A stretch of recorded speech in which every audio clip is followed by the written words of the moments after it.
Your vagina is supposed to smell like a vagina, not a tropical paradise. Like, that's not what it's supposed to smell like.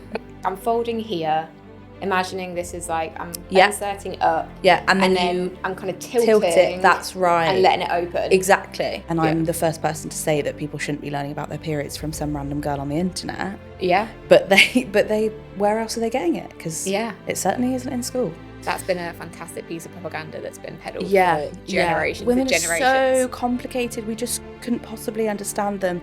You're just refusing to understand them. That's another question, is how do I get rid of my discharge? I'll have that question on TikTok a lot. And I'm like, you don't. It's supposed to be there. There's a very important job. Do you know what this is? You might know what this is. I don't know what that is, I don't think. What about if I did this? Hold on. If I took the lid off and did this. Do you know what this is? We can't change perceptions of an entire society with only half of society on our side. Yeah. So the reason tampons are essentially more successful and generally more accessible and people know about them more is because some man in a room somewhere many years ago went, I think this is silly because it's not going to make us enough money. Kathryn, welcome to the Girl Chat. Thank you for having me. It's so nice to have you here. I'm really, really excited for our chat. Me too. We've actually already, we've sat on, Zoom for like an hour and a half talking. Supposedly, it was meant to be like an intro chat. Yeah, and we were like, oh, it'll be a quick 30 minutes. I think you'd messaged me saying, I'm only around for about half an hour. And I was like, that's fine. It would just be nice to chat. And then, over an hour later, there we were. But I can't wait because there's just so much to talk about. And I think like we're on a very similar level. I think that's what I realised when we first chatted and got introduced to each other, is that you're definitely a girl on my wavelength and we're like talking about different things. Yeah. So today's episode, it is personal because we always talk about someone's story and you have got your own story, which we'll touch on. But it's excitingly a bit of almost like a back to basics. Like, let's cover the most fundamental things that we all need to know and like probably weren't taught in sex education, let's be honest. Because your handle, your brand on social that people might know you for is bloody honest. That's right. Which is amazing. You're a bit of a TikTok, celebrity really, aren't you? Which I'm very excited to have. Some might say. I don't know what the like caliber of celebrity goes to, but yeah. I would say nearly 500,000 followers on TikTok counts as a celebrity. You're like, well, that's the bar and you've passed it. So. Yeah, you're there. You kind of went mad on socials and it all took off for you because during COVID, you basically just started talking about periods, menstrual health, education and advocacy. Exactly. And it just boomed, right? Yeah. Essentially, I went through my own diagnostic journey for various issues, was diagnosed with polycystic ovaries and then got told I had suspected endo, but they weren't willing to do a laparoscopy, which we'll get onto. But then I was learning so much, and I'd been going to the doctor for my period since I was a teen, as most of us who experience this do. And then eventually I met this amazing doctor who just said, you know that's not normal. You know that your period should be an inconvenience at worst. And it kind of blew my mind. I was like, what do you mean? That doesn't make any sense. Because it went against everything I've been told before, and I think everything that we're taught to shut up about, basically, and just deal with. So I started reading up on so much more about the menstrual cycle, and I was one of those people who would go into the doctor's office and they'd say, when was your last period? And I'd go, don't be ridiculous, nobody knows that. Like, I genuinely thought that it wasn't something anyone was doing. And then the more I read up, the more I was learning, and I thought, well, I don't know, I was in my early 20s.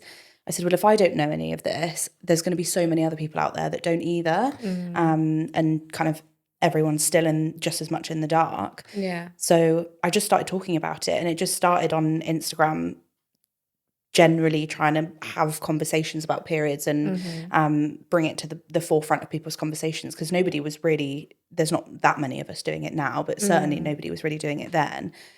But it ended up, as when COVID hit, as a lot of people had, I had a lot more time on my hands, and ended up putting a lot more time and energy into it. And then once it went on TikTok, it just skyrocketed. And the biggest thing for me was just the real kind of, it was a very, very obvious show and representation of just how little people know and just how much people want to know, and that need for the knowledge is there, and the desire for it.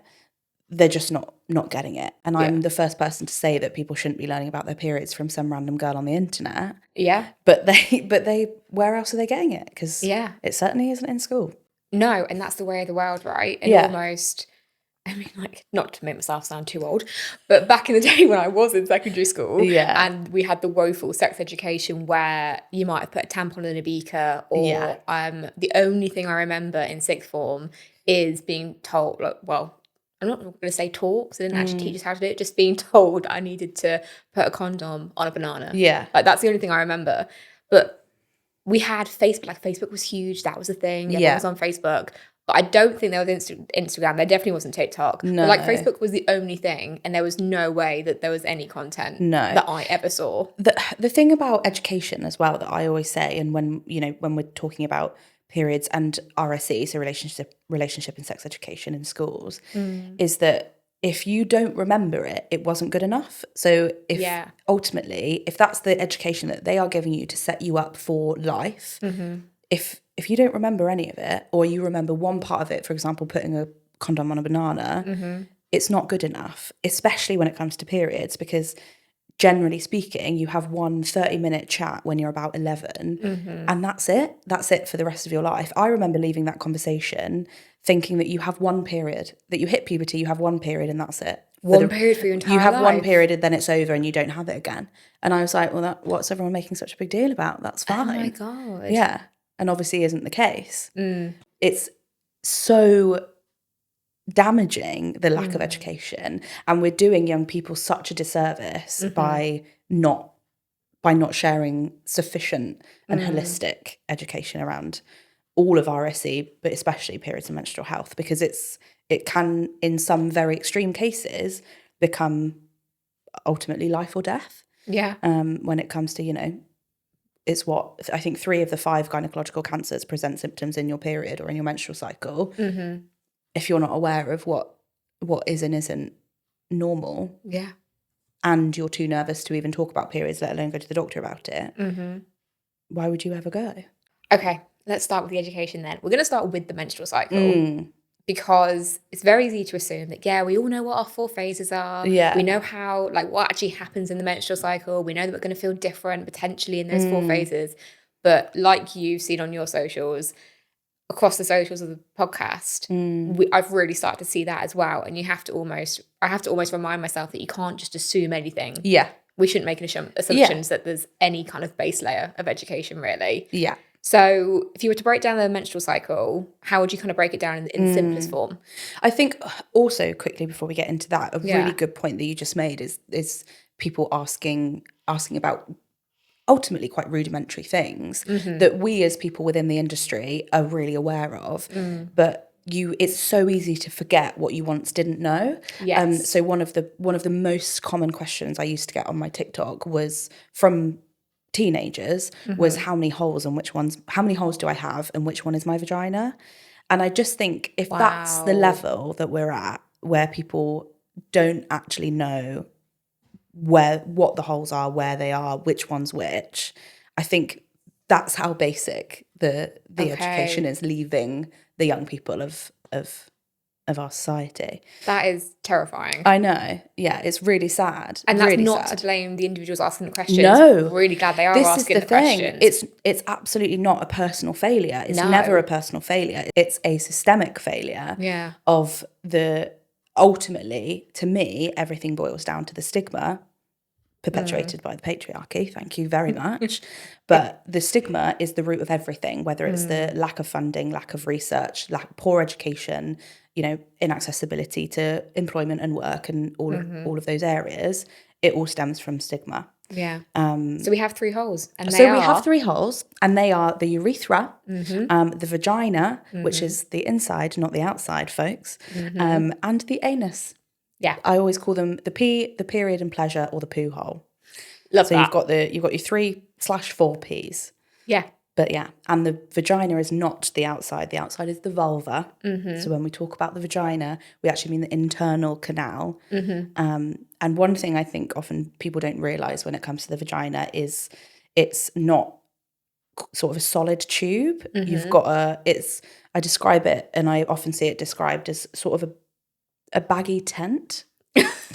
Which isn't the sexiest thing in the world. No. But essentially the walls of the vaginal canal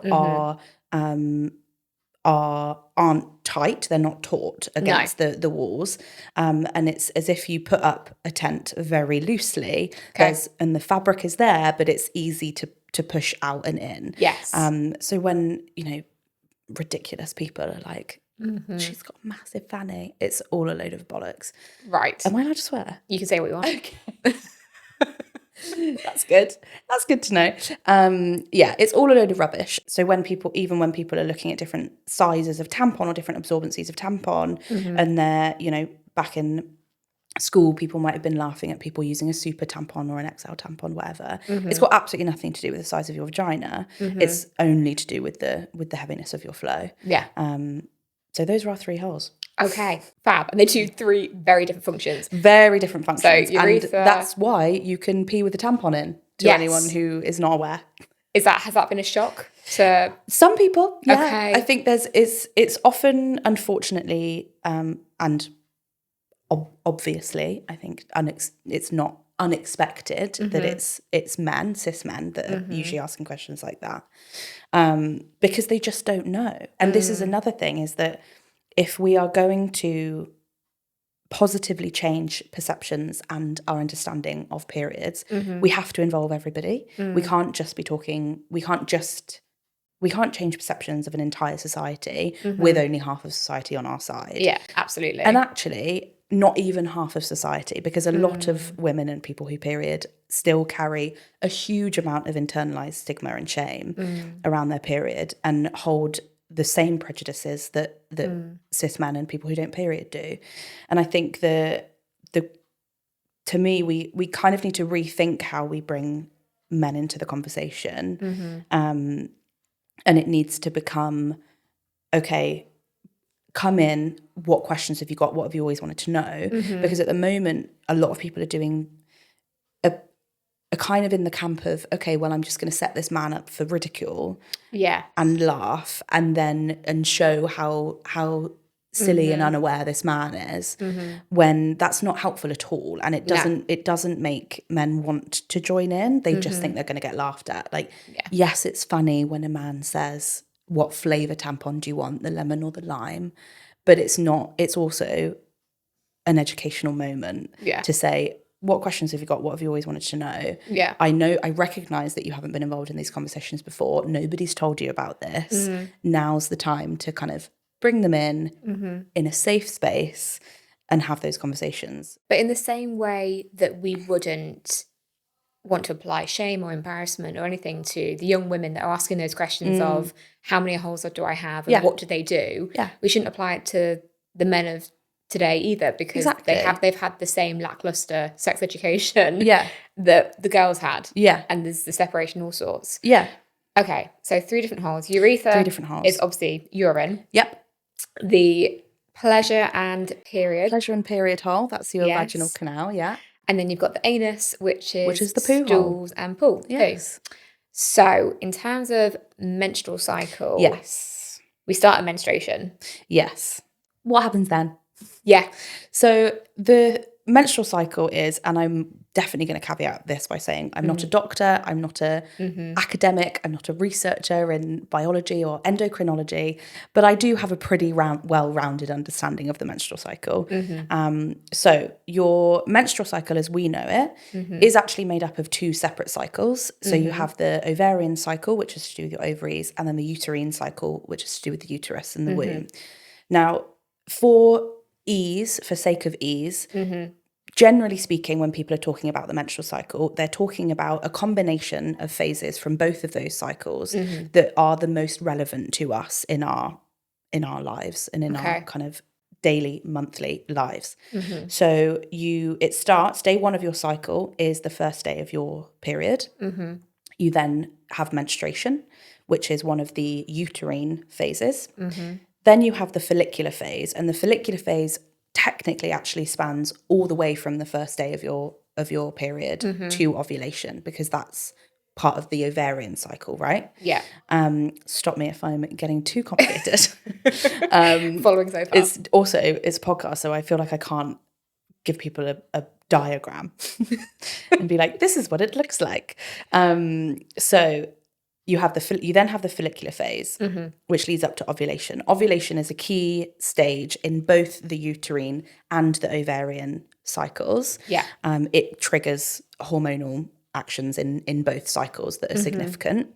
And then after that, in the ovarian cycle, you have the luteal phase, which is the one responsible for all of the crap madness, making you feel like a freaking all maniac. Of the madness. That's the luteal phase. Thank you. Yeah. And then in the uterine phase, that's our secretory phase, which again we don't really talk about that often. Okay. I missed one. I missed the proliferative.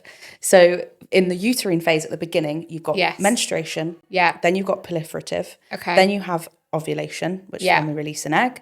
Then you have the secretory. The proliferative and secretory we don't really talk about. So you can kind of park those. They're important in the makeup of your body, but they're not as relevant to how we experience. It's not as helpful terms for when people are tracking and understanding their cycles and things like that, because it gets far too complicated, which actually I think is a load of rubbish, because we're constantly told that women's bodies are more complicated when they're actually not. They just don't understand them yet. That's been a fantastic piece of propaganda that's been peddled for generations. Women and generations. are so complicated. We just couldn't possibly understand them. Women's hormones. You're just refusing. You're just refusing to understand them. Exactly. Yeah, women's hormones are just too much and too hard, and we can't investigate into them because there's just too much going on. And, I mean, the irony that the whole point of science and research is that you're meant to take what seems to be an impossible problem or something that seems too complex and break it down. It's literally the whole point of and find out what's going on. Exactly. Is that not the point? But anyway, we digress. Anyway, so what is essentially happening in your body? And I'm going to use the 4 generic phases that we use. So from now on, I will be talking about menstruation, follicular, ovulation, and luteal. Yeah. So start of your cycle is menstruation. That's when the lining of your uterus is shedding. It's going, get out, get gone. There's no egg to fertilize here. Goodbye. Then we have our follicular phase, and that's when our body's starting to prepare again. We're going, okay, something might happen here. We might end up getting an egg fertilized. Let's prepare for that. So your ovaries are essentially preparing an egg to be released. And your uterus is kind of going, just going to get things ready. I'm just going to start putting some blankets out. Just going to be prepared. Just going to be prepared we're going to do this all over again. Yeah. Just in case there ends up being an egg that's fertilized, I'm just going to put some blankets around the floor and see what happens. So then we hit ovulation. And one of the things that people get, in my opinion, that people get the most wrong about ovulation is it's not actually an entire phase in and of itself. You are fertile for a number of days, but ovulation only actually happens on one day. Yes. And it's also very difficult to predict unless you are deep in and incredibly consistent with your tracking and your, basal body temperature and all of your hormones, which some people are very good at. I'm not one of those people. But you ovulate. In fact, the only reason I really know that I'm ovulating is because I get ovulation pain.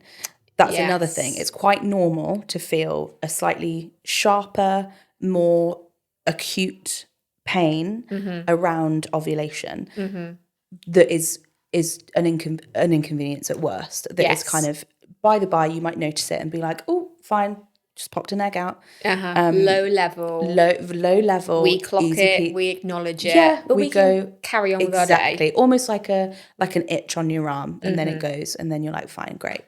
For some people, that's obviously not the case. Yes. Endometriosis is on the floor in absolute agony, potentially. Yeah. Hello. So you ovulate, you release an egg, and then you, at that point, just before ovulation is when your estrogen rises. That's what makes you hella horny, and you're having the best time ever. And you're really, it essentially, I think it impacts your serotonin, so it increases serotonin, and which is your happy hormone. So you're like, this is great. This is the time of my life. Ovulation happens. It also makes you horny because it's like, I've just released an egg. Kind of want that egg to be fertilized. Well, that's like evolution working exactly at its most basic form, 100%. Right? It's we could get pregnant right about now, boys and girls. Like, let's get to it. We're ready. We're prepared. Yeah.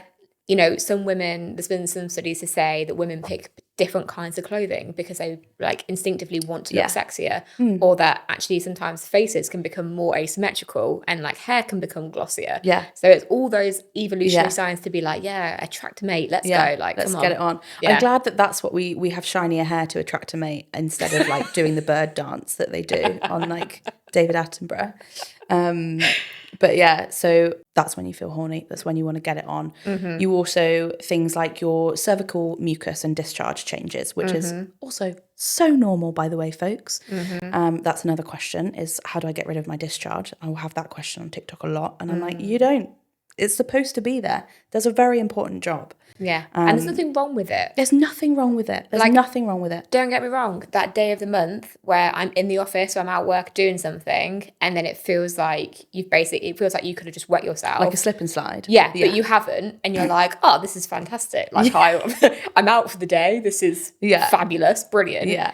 It can be an inconvenience, so you might not be prepared for it. But we want discharge. Yes. We need discharge. Yes. Very, very important. Yes, it serves a very important job with keeping the kind of ecosystem of your vagina and your reproductive system healthy. Yeah. And it's doing its job. But around that time, you might see changes in your discharge. So it might become, often people say it's similar to egg whites. So it's a bit thicker, a bit gloopier, potentially a bit runnier. So when I say thick, I also mean kind of viscous rather than thick as in texturally.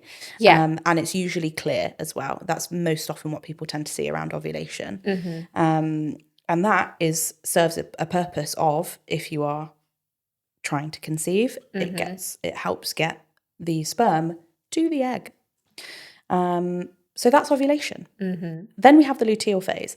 And that's when, like I said, that's when shit hits the fan, both metaphorically and literally sometimes. The estrogen has dropped off, does do a nice little arc in the end of the luteal, but mostly it's dropped off. So all of those really good feelings you're feeling have gone, not anymore. So they've been yeeted out the window. Then progesterone has a little arc as well within our luteal phase, and that causes lots of fun. I think that's responsible for a lot of oils that make your skin break out, might make your hair feel a bit greasier. Generally, you feel a little bit more lethargic. And that's when a lot of those PMS symptoms will appear. That's when I can become a bit of a raging bitch, if I'm being totally honest. That's when me and Charlie's relationship is like tested to the max. To the test. and even when, so I think it's something like over 90% of people who period will have at least one symptom of PMS. Your luteal phase is most likely where you're going to be experiencing that. Yeah. Whether it's pain, whether it's your mood, whether it's headaches, if it's lack of sleep. I think you can also, this is wild, you're more likely to get nightmares in your luteal phase. That happens to me. Yeah, it's because your body temperature, I think it's because your body temperature raises, and when your body temperature is higher, you're more likely to have more vivid dreams. So it's technically not that you're having more scary dreams, it's that you will remember them more if they are. Wow. So it'll feel, which is kind of wild. That literally happens to me. Me too. It can almost predict when I'm going to bleed, because I'll just have like 2 to 3 nights of insomnia, which is just fantastic. And the night sweats. Love those. And then when you do fall asleep, I'll wake up and I'll be like, okay, that was, it's normally normally like little memories or flashbacks of parts of my like past that I'd rather like not dream about as well. I wake up and I'm like, oh, that's really disconcerting. You're like, great. Yeah. Gonna be worried about that thing I did 10 years ago all over again. Like, am I at university making a really bad decision about a man? No, it's okay. We've just dreamt about it. Amazing. So that's the luteal phase, and it has, what's happening in our uterus at that point is that it's everything's really ramping up and preparing and has essentially gone, oh, great, well, we're not pregnant. Better get ready to yeet this again. Just like we're yeeting the good feelings after the follicular phase. At this point, we're yeeting the lining of the uterus. Oh, really? Well, endometriosis, obviously. Oh, of course, yes. It ends up yeeting it all over the body. Yeah, and then that's when no wonder why we're in excruciating pain. So it's almost like the disappointment of the body, or like kind of the come down of like, okay, we're all ready to go. We're ready to go. Yeah. Okay, nothing's happened. Right, everything now needs to shed and start again. And we need to start again. Yeah. And it is literally why it's a very cyclical cycle, because it's very complex in lots of ways. Yes. But in lots of ways, it's very, very simple. Yeah. You start off bleeding, shedding everything because you haven't had a fertilized egg. You spend many days getting ready again. Yeah. The body's building up, preparing. Another egg is released. That kind of hope of like, okay, let's go again, see if something happens. And then it's, no, nothing's happened, and we do it all over again. Yeah. So it's kind of like a hoarder. You're clearing everything out. It's like a spring clean. You're clearing everything out at the beginning. Yeah. And then you start accumulating stuff again. Yeah. Just in case you want all these bits and bobs, just in case you need it. Yeah. And then you go, turns out I didn't actually need any of this. Okay. And you spring clean again. I like that. Yeah. I really like this. Is really weird. I think it's because we just talked about COVID before, but it makes me think about when everyone lost their minds and hoarded toilet roll. Oh my God. And the other thing was when they put their shopping in quarantine. What? As in like my mum. Yeah. Sorry, mum. Sorry, mum. She would get her shopping. Yeah. And then she would put it in the understairs cupboard for like 48 hours before everything went in the fridge or in the cupboards, because obviously it was all the dry goods. Stuff you can put in the cupboard. So it's like if the germs all get quarantined. If the germs were on the they die in 48 hours. Oh my God. She still does it. She's still not because of germs, just because she's like, it's actually quite a handy system because she now also always has surplus stock in the understairs cupboard. Anyway, so irrelevant. But yeah, no, okay, so we can keep it simple, can't we? We can keep it simple. If it's fascinating and interesting and you want to learn more about it, we can layer up the different layers of knowledge and absolutely expertise. But if you are just someone that thinks, I actually don't get why I bleed when I do, why I feel different, we can keep it simple. The shame is that even the very, very basic stuff about the menstrual cycle, people don't know. People don't know that ovulation is actually only 1 day versus a few days. And the reason they say there's a fertile period is because sperm lasts longer within the body than the egg does. So it can kind of be if you have sex and there is sperm around, I think it's like 5 days before, or the egg lasts about 5 days. I think the egg lasts 24 hours. The sperm lasts 5 days. Yeah. So that's why you have a fertile period or fertile window. It's nothing to do with that's when ovulation lasts that long. No. But there's so even the super basics people don't know and people are wanting to find out. But like you say, if you want to dive into all of the hormones and how it affects every other part of your body and what process triggers what hormone and then that triggers this, and there's so much you can learn. Yeah. And I think and then you get to a point where actually a lot of medical professionals and researchers and academics don't know. There's a lot of points that you get to where even the experts have more learning to do. Yeah. Which unfortunately the funding isn't there to do. Well, they're trying. They are trying. It speaks to the whole problem of women's health and the stigma and funding and things. Just so thinking about basics, thinking about questions people might have in their minds right now. Yeah. We've talked a bit about discharge. In terms of discharge that maybe people should be worried about. Yeah. If we're thinking about colours or textures or smells. Yes. Are there kind of red flags that actually we do need to keep an eye on? Yeah. So with discharge, I always say that if it smells like other parts of your body, you're sound. Okay. So other than poo. Yes. You don't want your discharge to smell like poo. No. If it smells like sweat, if it smells like skin, you're fine. Also, if it sometimes smells a little bit sour, you're fine. Your vagina, your vaginal canal is acidic. It actually, fun fact, has a similar acidity, like pH level as wine. I know. Interesting. It's really interesting. But yeah, so your vagina is acidic. So it's fine for it to smell a little bit acidic. Sometimes people say like a natural yogurt or a sourdough loaf. I can't say I've ever... I'm going to be honest, I don't think I would ever think of a sourdough loaf. Well, but okay. Can be a thing. Fine. So that sort of sour, slightly tangy smell, that's fine. Yeah. Where there might be a concern are things like a rotten smell. Okay. Or a particularly fishy smell. Okay. That's where the stupid kind of playground insult of like, you've got fishy fanny comes from. So the fishy smell could be a bacterial vaginosis, which isn't a big deal. None of these things mean you're disgusting. They don't mean you're a slag. They don't mean you've done anything wrong. They mean nothing other than there's a slight imbalance in what's happening in your vagina. Yeah. And you can get creams, you can get tablets, you can do all sorts of things to clear it up nice and quickly. And actually, bacterial vaginosis and thrush are very, very common. Huge, yeah. I have lost track of the amount of times I've had thrush. Yeah. But, I mean, it was probably more university when endometriosis and diagnosis and all the different hormone medications and things. And there's a lot going on down there. There was a lot going on. A lot was being messed with, examinations, all sorts. But, like, again, when I first had thrush as, like, at university, you do panic and you're like, oh, my God. Like, is it a hygiene thing? Yes. Is it to do with, like, being intimate and any kind of, like, sexual act? Yeah. It's, like, it's scary. Like, transmitted, 100%. Yeah. And I think as well, the other thing is that anything to do with the vagina or the genitals in general, especially with women and you know, people who are assigned female at birth, it's so deeply rooted in shame and misogyny and the patriarchy that we are just taught, well, that's your problem, that's your fault, you've brought this upon yourself, and that's disgusting, we don't want anything to do with it. And it's also interesting because there will be some people who go through life and never get thrush or never get BV.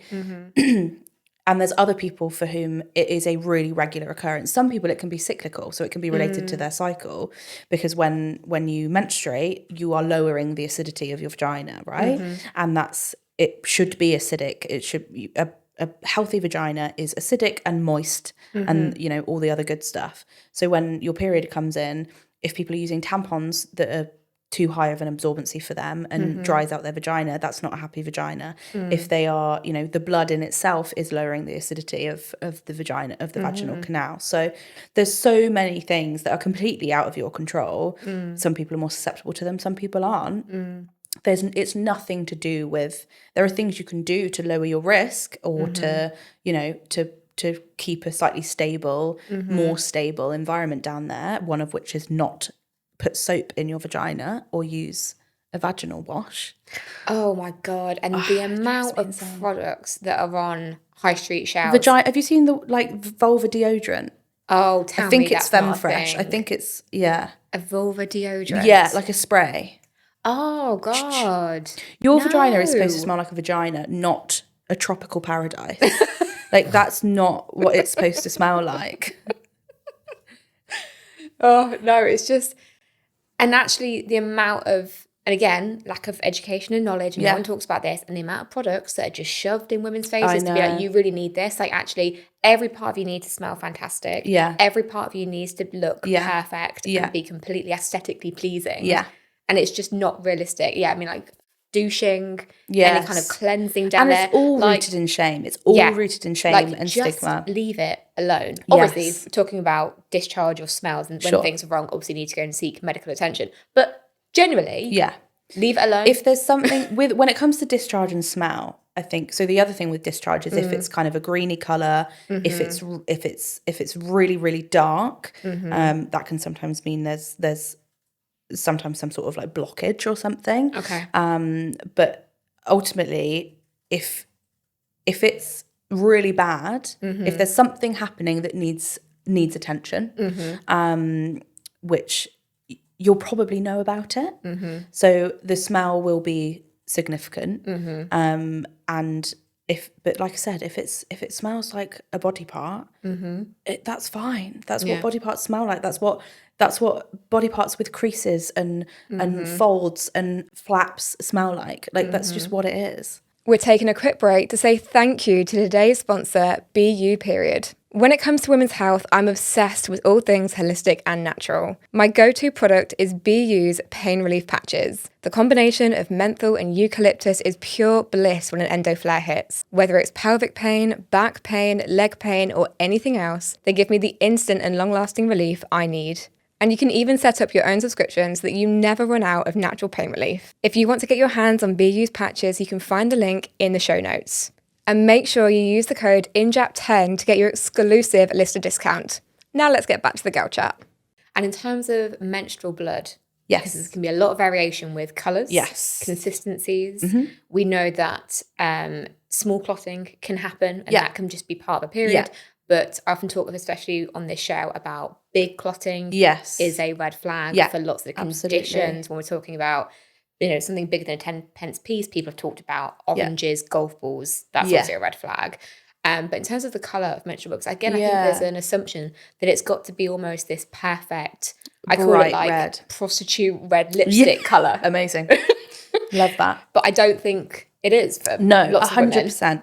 So the first thing I want to say is that if your period is brown, that is fine. If your period is a really, really dark red, almost brown colour, it's just what happens to blood when it meets air is it oxidizes. You see it when you get a scab on your arm or your hand or any other part of your body. If you are bleeding and it meets the air, it oxidizes, it turns brown. It's a really, really natural process.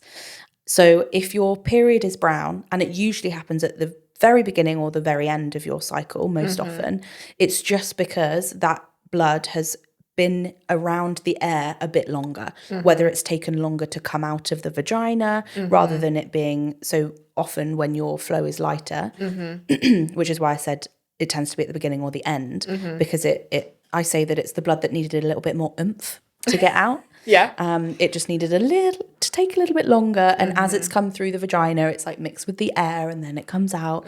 That's fine. We're absolutely sound with that. It can also be a little bit on the pinker side, because the thing about your period is it's not just blood. I think it's only actually around half blood. The rest of it is cervical mucus, inflammatory fluid, discharge sometimes. There's so many other things within it that aren't red.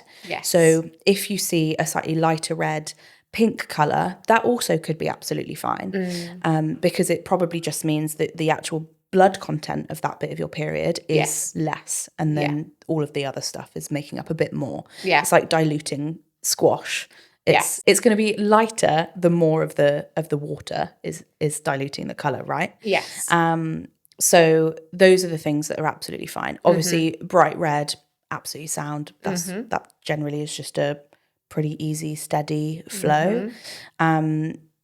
In terms of other colours, if you see anything that's like so dark it's kind of almost black, that's when it might be some sort of blockage. So as in, it can sometimes happen if there is a tampon or something in there, but we're talking for like a long time, for like days. If there is a blockage in there, it might start secreting black. So if someone's put a tampon in, forgotten about it, or it's gone too far up sometimes. It might be that kind of scenario. And then other things that aren't necessarily to do with the period, but could potentially indicate some sort of infection, might be outside of your actual period. So things like if your discharge is green or like very, very yellow, like a pale yellow is normal, but very, very pale yellow if your discharge is brown, but period being brown is fine. There's quite a lot to grasp. It's a lot to remember. But any shade of red, really, you're fine. If it's pink, don't worry about it. If it's brown, definitely don't worry about it. Sort of a reddy brown. It is a lot. It is a lot to take in, but it's something that, put it out there, you can listen to this as many times as it takes to take in the different bits of information. Take notes. Take notes, come back, rewind when you get to different parts of your cycle, when you're bleeding and you're thinking, actually, what were those colours that were okay and what weren't? You know, you don't have to learn this instantly, be perfect at it, and then be like, oh, I just know everything there is to know. Yeah. It's a gradual process. 100%. Okay. And we're all still learning. Like we're all, even the experts are still learning. I mean, the amount of research now that's going into menstrual blood, I love. I mean, I think that's amazing. The fact that they're looking at whether they can use it to detect different cancers in period blood is fantastic. That should have come years ago, so that's amazing. And like you say, we're learning there's so much more to period blood than just the actual blood from the uterine lining that's being shed. Like, there's so much more in there that also can indicate and make us learn a lot more about the vaginal canal and the whole anatomy and how it works. Talking about bleeding, we've got a lot of products, haven't we? Yes. We've got so many, and we've got props. We do. We have so many products and we have so many props. Let's go into the props. Okay, so I think when it comes to period products, because all you're ever really taught, especially if what you learn is at school, this is my little bag of oh, they're falling out. Bag of goodies. This is my bag of goodies. If you are lucky enough to get some sort of period education at school, generally speaking, or certainly when I was at school, and again, might be showing my age because I don't know what happens now, but they say, here's a pad, here's a tampon, you're going to have a bleed, see ya, see you later. That's it. And I think people are so used to those being the only two eventualities that they end up sticking with one that is almost the best of a bad situation. And I think one of the biggest things I encourage people to do is branch out, explore other stuff. And I'm not saying, because I know that some people find menstrual cups really scary. We'll talk about menstrual cups. We'll get onto it. You don't have to go straight for a menstrual cup. Just like if you're looking for a slightly more sustainable option, there's such a sliding scale. You don't have to go straight for a menstrual cup. But saying that, I think it's really important to understand what's out there, have a bit of a shop around, and also don't be afraid, or you don't have to use just one product for your whole period. Even down to the absorbency. You don't if your go-to is a regular tampon, it's a regular sized applicator tampon, you do not have to use that for your entire period. When you are lighter, you want to be using, with tampons specifically, you want to be using the lowest absorbency you can for your flow, and that will change throughout your flow. You usually are lighter at the very, very beginning, then it's heavier, then it starts to trail off. So you don't want to be using a super tampon on the last day of your period. No, because like I said, tampons are built to be absorbent. They do a very good job of being absorbent, and your vagina is supposed to be wet. It's supposed to be a moist environment.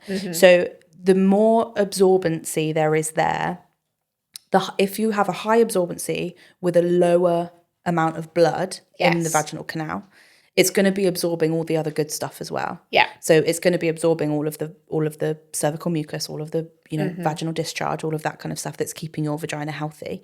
And if your vagina is drier, it also is more susceptible to micro tears, which means that you're at a higher risk of certain infections, including toxic shock syndrome.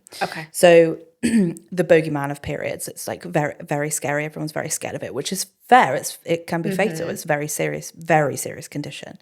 So now I've got my PSA about using the right absorbency tampon for your body out the way. What are the options? Oh, let's talk about it. We have tampons. I'm just going to take them out as they come at the top. We have tampons. You have multiple different kinds of tampon. You have... I'm just going to hold these up so people can see them as well. Yeah. So you have applicator and non-applicator. Sometimes the non-applicator ones are called digital tampons. Because you insert them with a digit. Being your finger. I can't say I've ever used these, actually. So I have used them, but I personally don't get on with them very well. And this is the other thing about period products. Don't let anyone tell you what you should be using. Or there's no point using that or whatever. You should be using whatever makes you feel the most comfortable. I think as women and people who period, our bodies are policed so much and we are told what to do with our bodies and when all the time, that when it comes to period products, use whatever suits you and your lifestyle, whatever you can access the most, whatever is most affordable to you, and combine that with whatever works the best for you and whatever makes you feel the most comfortable. Yeah. I think even when it comes to more sustainable choices, I think if you can make more sustainable choices, great. I think that is a wonderful thing to do. But it's not always the reality for some people. They're not always as accessible. They're not always as affordable. Yeah. And for some people, you know, with mobility issues, for example, like dexterity issues, using a plastic applicator is just easier than using a non-applicator or a cardboard applicator. Yeah. So that then ends up trumping the need for using a cardboard applicator or no applicator at all. So it really is personal preference. Then we have, do I even have a pad in here? I don't know if I do. I have a reusable pad. Is it oh, interesting. There we go. This is a reusable pad. Okay. You can hold that one as well I if you will. want. This is the thing. They're all in such a tiny little, these are all my demo ones. Okay. Oh, I do have a normal pad in here. Here it is. So, again, not one that I've used actually. Yeah. Yes, that's kind of like the standard. Yeah, this is your standard pad that we will probably recognise. You open it up. There's like wings. Stick it in the stick gusset. it down. Yeah. Panty line is a little bit different. They don't always have wings sometimes. Sometimes pads don't always have wings, which I find quite rogue because that is slipping and sliding out of your pants. It doesn't stick, does it? Interesting. Okay, I haven't used these before, but yeah, I'm liking the ability to. She says as she can't do it. I'm watching you from over here, going, would you know how to use that? Because I don't think everybody would. No, I mean, I'm assuming. Obviously, you do that over. So you've immediately got it the wrong way around. Oh yeah, of course. So the grey side is the absorbent side. This is the thing. People don't know. People are like, what is that? So the grey side is the absorbent side. Yeah. And it is essentially built with special textile technology that means that you have multiple layers of fabric in there. The first one is designed so that the blood goes through the top naturally, because you don't want it to just sit on the top. Then the middle layers are designed to be the absorbent layers. And then at the bottom, you'll have a waterproof layer that stops it then leaking out, which is that one. Okay. And then obviously they'll be covered in like the back there is pretty much just for decoration. And then the poppers go, instead of it being sticky underneath, they just pop. Yeah. Clasp, whatever you want to call it. So for some people, these work really, really well. For some people, they don't like, because you need to wash them, you need to take care of them, you need to then dry them. So you need, a few per period. Yes. They also can sometimes, as you can imagine, move around a little bit. So some people like to use them when they're at home, but they won't necessarily use them out and about, that sort of thing. Amazing. Okay, we've got loads going on. I'm loving this. Next one. Awesome. So working in quite a similar way to the reusable pad is the period pants. Yes. These are increasingly popular at the moment and especially good for people that are just starting their period because everybody knows how to use a pair of pants. Yes. Which is great. These are, first of all, a very old pair. So they're kind of greying, but I thought they were the best pair to show because it's really easy to see where the absorbent gusset is. Amazing. Gusset. I'm going to say gusset a lot in this. So if you want to hold those. Thank you. So these ones, with the pants, they work again in a very similar way. They have very similar technology to the pads. So you've got that multi-layers of technology in the fabric. Yeah. It takes so long to get used to these words. So you've got multiple layers. You've got the one that lets the blood through. Then you've got the absorbent layer at the bottom or in the middle. And then at the bottom, you've got the waterproof layer that stops it leaking out. Yeah. So the good thing about these is that they are incredibly easy to use, as you can imagine. Yeah. You literally just pull them on like a normal pair of pants. You don't have to wear any other period product with them, depending on your flow. A lot of people feel more comfortable using those as kind of an extra layer of safety with a tampon or a cup. And you get them in loads of different absorbencies. So the ones there are probably sort of a light flow type of absorbency. Yeah. But you have some where that absorbent panel, the black bit that you can see, goes all the way from the front to the back. Interesting. So it goes, which are particularly good for when you're sleeping, or if you're doing some sort of activity. And there's a whole host of options when it comes to absorbency. They're comfy. They are so incredibly comfortable. These feel very nice. Like they've got the whole seamless thing going on. Yeah. Very comfortable fabric. Yeah. Like I would happily wear those. Yeah, they're amazing. Okay. And there's so many different styles and options as well. You can get ones that are more of a brief style. You can get ones that are for really, really light flow or spotting that are thongs. There's all sorts that you can get. I personally love period pants for when I know I'm about to come on, but I don't know when. Yes. Because they're perfect for that, because it's likely that it will be a slightly lighter flow, but you don't really want to put a tampon or a pad in because you're like, oh, it feels a bit overkill. But these, especially the ones that are nice and thin, you can just whack on and you're like, okay, great, if I do stop my period today, it's fine, doesn't matter, no worries. Okay. So if we continue with reusables, because I feel like people are pretty familiar with tampons and pads. Yes. Or most of us. If we go to, I'm going to go to this one next, because this I think people know the least about. Okay. Do you know what this is? You might know what this is. I don't know what that is. I don't think. What about if I did this? Hold on. If I took the lid off and did this. Do you know what this is? I think I can make an educated guess. Go on. It feels like it's a... Why don't you hold it and see if you can figure it out?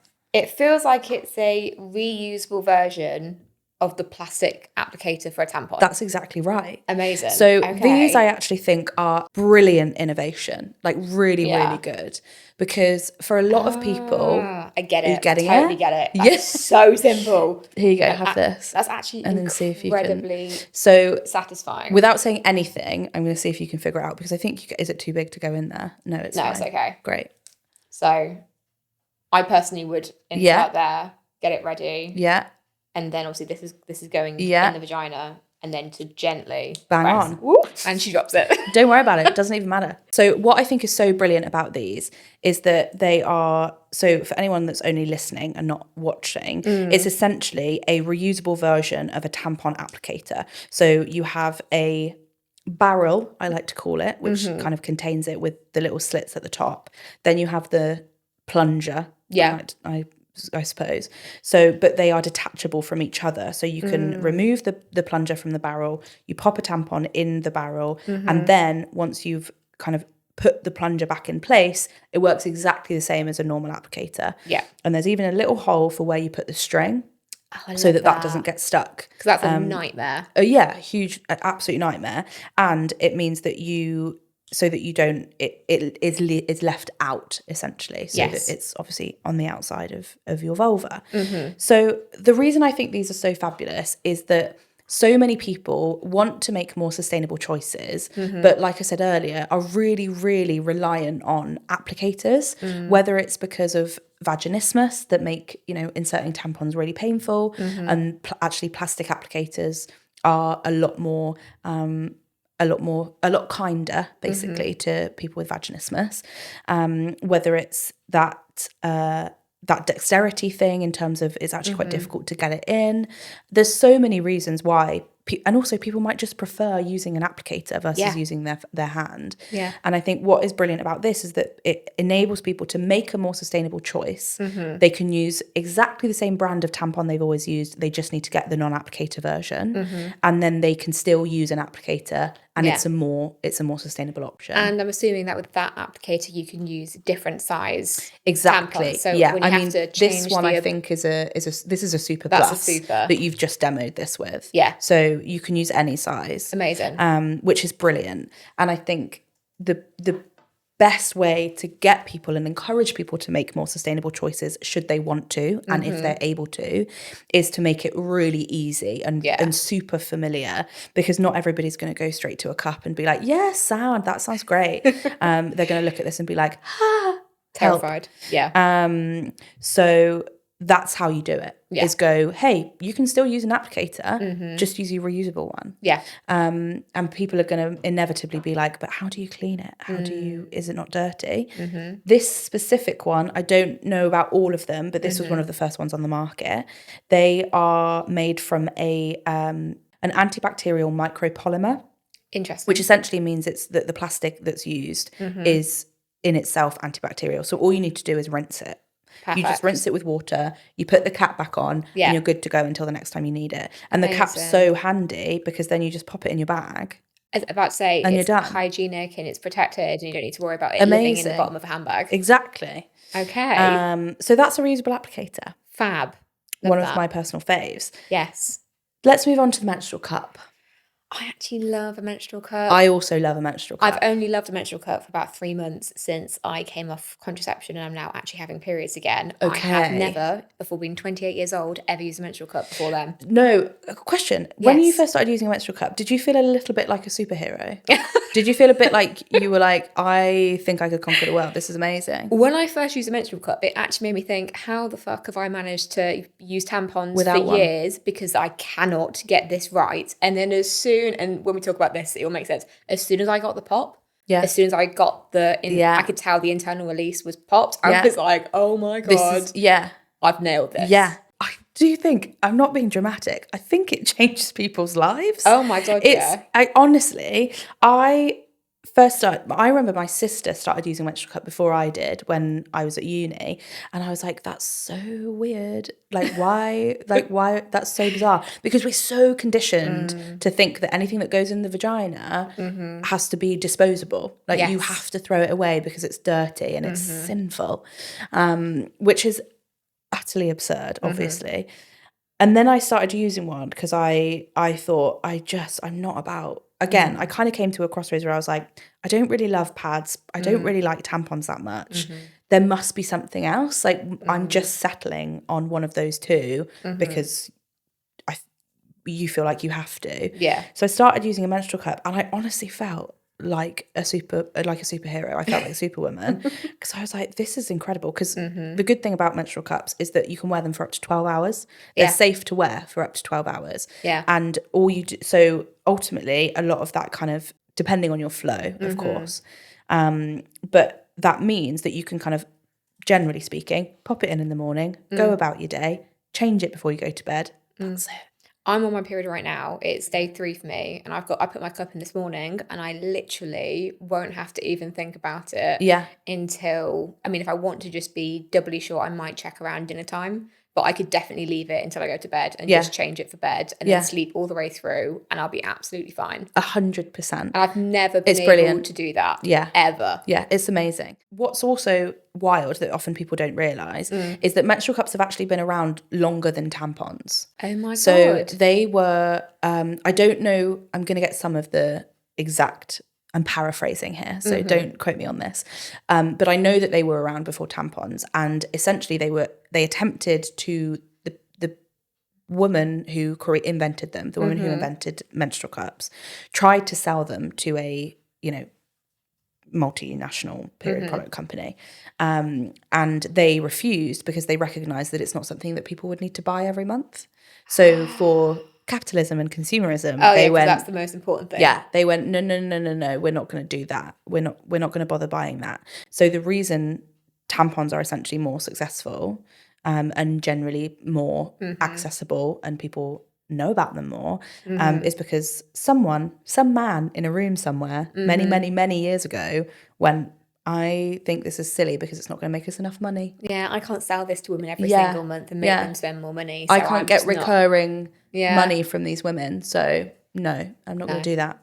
Okay, anyway, I'll hold this up. Here you go. Lovely. So menstrual cups. They are little silicone cups that you insert into the vagina. So they work similarly to a tampon in the respect that they go in. Yes. But they collect the blood instead of absorbing it. Yes. Which is good for that. We don't get any of that dryness that I was talking about with when it comes to tampons and the absorbency. Yeah. And you might not be able to see, but around the rim of the cup, there's tiny little holes. I think there's like 4 or 5. That creates a vacuum seal. Yes. So when you have the pop that you were describing, which we'll discuss in a sec, that creates a vacuum seal around that vaginal wall so that it's not going anywhere. It should sit like exactly there, shouldn't it? Exactly. So this is coming outside of the vagina. So actually, no, it's not. I said no, it's not. It sits just inside, doesn't it? Ah, here we go. If I get this way, it won't be able to fit in here, annoyingly, because this is not anatomically correct, like exactly to scale proportion. Just going to use that as a disclaimer, but it is very handy in understanding like where it goes. So in fact, let me take one side off. This is my reproductive system model. So vulva, this is like the outside. This is your vaginal canal. It goes up to where your cervix is, and then obviously your uterus. Yeah. Your menstrual cup should sit somewhere around here. Okay. However, this model is not big enough to show you that there's a much bigger gap both in front and behind where the menstrual cup sits. Okay. You want it to sit like kind of in the middle / the upper end of your vaginal canal, so that it's sitting nice and close to the cervix and collect as much of the blood as possible. Yeah. However, people have varying lengths of vagina. Yes. Right? And when you are menstruating, your cervix is lower. Yes. So your cervix lowers to help get all the period out. Yeah. And then actually when you're ovulating, your cervix is higher for people trying to conceive and hetero couples to get a willy in. Yes.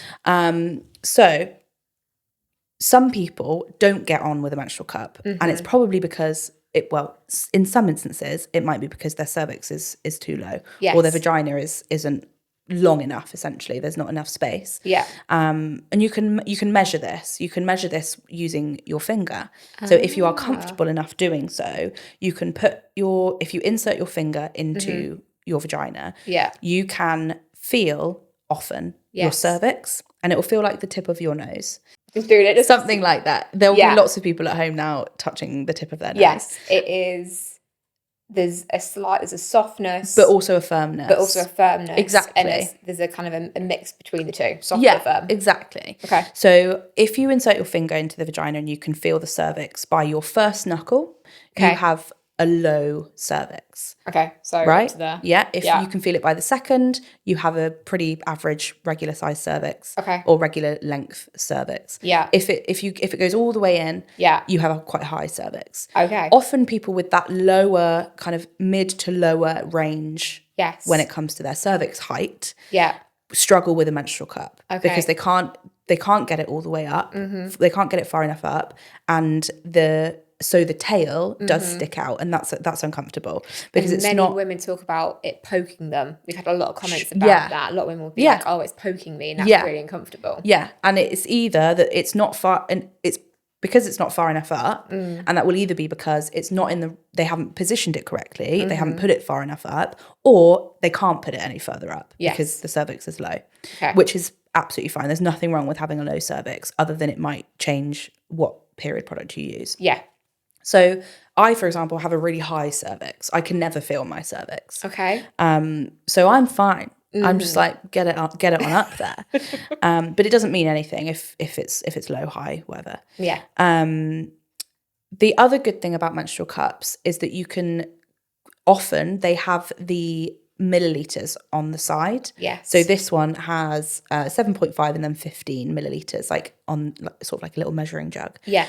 So it's really helpful for keeping track of how much you are bleeding. Yes. And trying to log that and understand how much you're bleeding and when. Yeah. Because as we know, if we're bleeding a huge amount, then that is cause for concern and it's worth seeing a doctor about. Yes. So they can be very, very helpful for keeping track of that. Let's talk about how to use a menstrual cup. There are lots of different folds, yes, as we call them. I don't actually know if I do one of the official folds. What one do you do? Show me. It probably will be an official fold. It will have a name. But I did have like an instruction booklet, but when I was first using it, I was like getting this thing and I was like, it was moving between my hands. So confusing. And I was like, and I'd like do something and then I'd go to insert it and then it would just pop and like come out my hands and I was like, how the hell is this going to work? So my favourite is holding it on the side, pushing it in and then holding it like that. The C fold. So this. Just so you know. C fold. It's the C fold. That's my favourite. Yeah. C fold works for me. Nice. Perfect. Then, that's what works. Great. So there's, like you said, there's so many different folds. This one I think is called the rose fold or the 7 fold. Interesting. Just so directly at the camera. Yeah. So this one is called a 7 fold. So where you kind of squish it flat. Yeah. And then you fold one corner down to the opposite side. That's called the 7 fold. So it creates like a bit of a point. And that's quite slim. That's kind of quite tampon. Exactly. Yeah. Exactly right. So that's a really common fold. You also have the S fold. Okay. So the S fold, as the name might suggest, you again pinch it flat. Yeah. And then you fold it into an S like this. Okay. This one I find incredibly difficult because it's so easy for that to happen. Yeah. It's so easy for it to just bing back open. There's almost too many layers of fold there for me to keep hold of. Yeah, there's too many layers. So the C fold is very popular. So that's your one. So just pushing one side in and then folding the rest around it. Yeah. I like the and I don't know if this one has an official name. Okay. I'm not saying I've invented this fold, but call it the Kathryn. Maybe like the tuck fold. Yeah, the Kathryn fold. Maybe like the tuck. Okay. I don't know. But what I do is with one side, with my finger, I push that all the way down to the base inside. So then you can see the other side sort of folding in on itself. Then I pinch that together. And again, you've got a very narrow point at the end, which goes... which is very easy, and you look at that in comparison to a tampon, not that different. Width wise, there's not that much difference. And in terms of the material of this, it's so smooth. In terms of how easy it is to glide in. You know, sometimes depending on your flow, we're using tampons. It can be quite tricky if you're using the wrong absorbency for the wrong kind of flow. But I've worn this on like my last day when I know there's not really anything going on, but I just want to be sure. And there's because it's not absorbing, it's just collecting, it's not changing the moisture.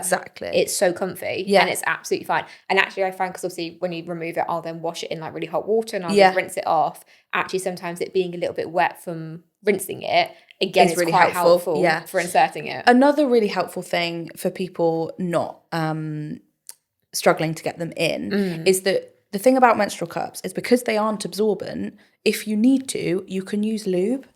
So you can put a tiny bit of water-based lube, because it's silicone, on it, and that will just help it slide on in. So if you, for example, again, because they're safe and not absorbing anything and not kind of, all period products come with some level of risk, unfortunately. That's just the way that life is. There's never zero risk of toxic shock, but it's a lower risk because it's not absorbent. So you can try it out on a day when you're not having a period. Whereas with tampons, it's not a great idea to try it on a day when you're not having a period because it hurts. Like you say, if there's not blood there, it hurts. But with menstrual cups, you absolutely can.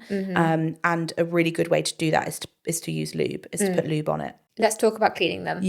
Cleaning a menstrual cup, when you are taking it out and reinserting in your period, you just need to rinse it and put it back in. You don't even need to rinse it. No. You could just take it out, empty it. For example, sometimes if I'm in a public place, and I usually, if I've got my menstrual cup, I'll take a bottle of water into the store with me, and then I'll just rinse it over the store once I've taken it out. That's kind of annoying because then you're trying to shuffle backwards and put the cup between your legs and then like angle the water right. It's also absolutely fine to take it out, dump it in the toilet, put it straight back in again, kind of wipe your hands with some toilet roll because they might have a little bit of blood on them, and then just the next time you're able to, take it out and rinse it and then put it back in. So really, really easy. But because you can wear them for up to 12 hours, you don't need to. You don't need to as often as you would tampons. So, and then between cycles, you want to sterilize them, and that's either by boiling them, literally just in your pan. I have a designated menstrual cup pan. You can get steam kind of sterilizers now, so where you just pop them in the top and you put some water in it and then you turn it on and it uses steam to clean them. Or you can use those sterilizing tablets similar to what you use to sterilize baby bottles, and you can do exactly the same. So that's it. You literally, and they last up to 10 years. When they start to kind of feel gritty or there's tears in them, that's when you want to get rid. But yeah, there's endless possibilities with a menstrual cup. Amazing. I love them. Right. Final product. What have we got? Final one. So this one is a very close cousin of the menstrual cup. Okay. But people are less familiar with it. This one is a menstrual disc. So I'm looking at it going, I've never seen that before. Yeah. I mean, if the menstrual cup was a little bit scary when I first looked at it, the disc is... I know. Yeah, the disc is quite something, isn't it? There's a bit of girth to the disc. There is a bit of girth, you could say.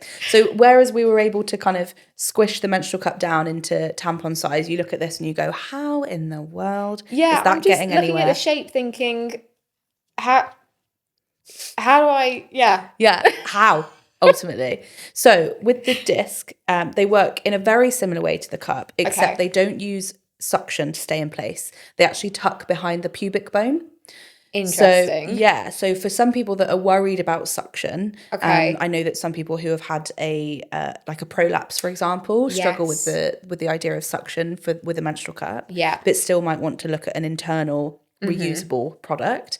It's also great for people who have a lower cervix, who can't get the height of a menstrual cup. So how you use it is you squish the kind of outside together like that, and then it does become quite thin. Then you're inserting it there, and then it tucks up behind the pubic bone so that it literally sits just like, kind of like that. That makes sense though. So if I'm thinking like I'm folding here, imagining this is like I'm inserting up. And then I'm kind of tilting. Tilt it, that's right. And letting it open. Exactly. Okay. So it almost sits instead of sitting like completely in the middle of the vaginal canal where it's just like tonk, just like there, like the menstrual cup. You're tucking it up almost at a little angle, and then it just sits there. And so when you remove it, you just pull it out from behind there, just with a little boop. And then you pull it out, and then again dump it out, put it back in. Interesting. But it's whereas the menstrual cup can hold more blood than a tampon. Discs are the same. So they're similar in terms of volume as well. And again, both with the discs and the cups, you can get different types of silicone. So they have different feels, they're different firmness. So you really can get one that will suit anyone. Yeah. I'm thinking for describing to those that are listening, because the cup is very... The cup, so I describe if we're talking kitchenware. A cup is more like a goblet. And a disc is more like a bowl. It's it's much wider in diameter, but much shallower. And the bit that's collecting it is much more of almost like a fabric version of a plastic rather than a really dense, firm plastic. It does feel a bit like a fabric, actually. It has got a slightly different feel, whereas almost the material of the menstrual cup is consistent all the way around. This has kind of got like a much thicker rim and a very thinner kind of collecting bottom. Collecting bottom. I've always said that. I mean, there's so much choice, isn't there? There's so much choice. And I really would encourage people to try. There's a huge barrier is the price. So, things like cups and discs often are costing you kind of £15-20 a pop. So if you try it and then don't get on with it, that's obviously not ideal. There are some amazing quizzes online about asking you about your flow, how often you change tampons, what the height of your cervix is, things like that, that help you figure out what brand might be best for you. Because they're so different. But definitely worth trying. And it's just making me think as well, like I very much was pad straight away because my periods were horrific and I was wearing like nappies because the bleeding was so uncontrollable. I went pad straight away, made the gradual process to very heavy duty tampons. We're still having to change every hour, which obviously isn't normal, but that was just my condition. And then it's only literally 15 years almost after like starting a period, between 10 and 15 years of going to a menstrual cup. And now I'm at that point where I've got my menstrual cup and that works fantastically, but I've also got a few period pants for the day before or days before, and I've got a few actually kind of completely biodegradable pads, which I absolutely love because I can dispose of all of the packaging and everything down the toilet because it breaks down. Amazing. But that's just for those days that actually I'm just out and about or I just want something a bit comfier. But it's so nice to have like all the different tools to be like, what do I feel like today? How's my body feeling? I think we, again, like I said before, we're so used to going, okay, your options are this or this, and you pick one and stick with it.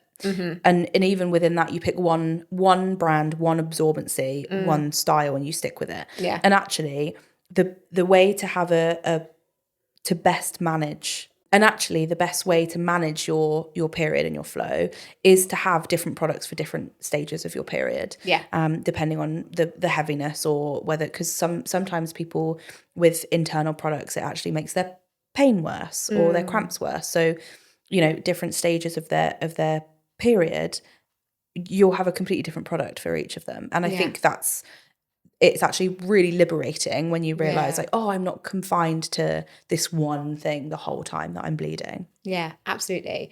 Fascinating. So interesting. I've been educated, which I absolutely love, because I love it when I'm learning as well as obviously just having these incredible conversations. You're going to stick with me. You're going to stick around. We're going to continue chatting because we're going to be talking about the vagina and the anatomy of the vagina and kind of that all those body parts that we don't really understand. Yeah. We're going to be talking about that sex education, what you'd like to see, how we can improve it, and then obviously your story as well, because we haven't even got to that part yet. I know. So stick around because Kathryn will be with me.